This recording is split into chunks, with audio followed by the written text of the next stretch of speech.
Meanwhile, Virginia Governor Glenn Youngkin is drawing some heavy criticism after his comments about the Pelosi incident. At a campaign event yesterday, Youngkin made remarks about the attack. News 2 reporter Kelsey Jones talked with a political analyst about the comment and our political climate. An attack on House Speaker Nancy Pelosi's husband has some people I spoke with feeling uneasy amid an overall rise in threats against members of Congress. Some folks even saying Youngkin's remarks were hurtful. It was a stupid remark because Mr. Pelosi is an old man and he could have died with just one blow of the hammer that this guy had. Paul Pelosi, Nancy Pelosi's husband, was injured Friday at their home in San Francisco when police say an intruder broke in shouting, "Where is Nancy?" and struck him several times with a hammer.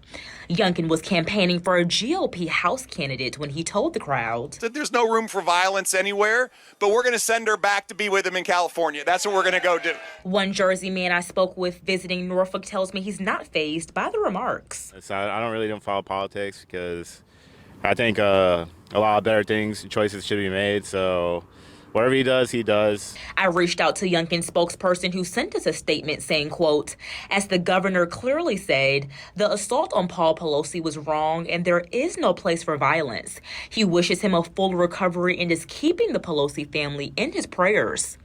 I did ask whether Youngkin would be clarifying his statement, and they did not provide further comment, leading our News 3 political analyst Eric Claville to weigh in on our political climate with the election less than 2 weeks away. I believe the governor's office will evaluate the statement and make a clear and conscious and best decision on behalf of the governor in due time. Claville also believing political rhetoric in general will go to great heights. You're going to see a lot of political ads, unfortunately, a lot of attack ads, but that's part of the political process in our current day.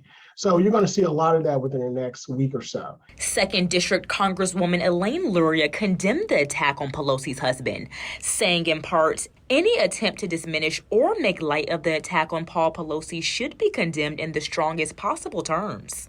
Politicians from both parties expressing outrage about the assault.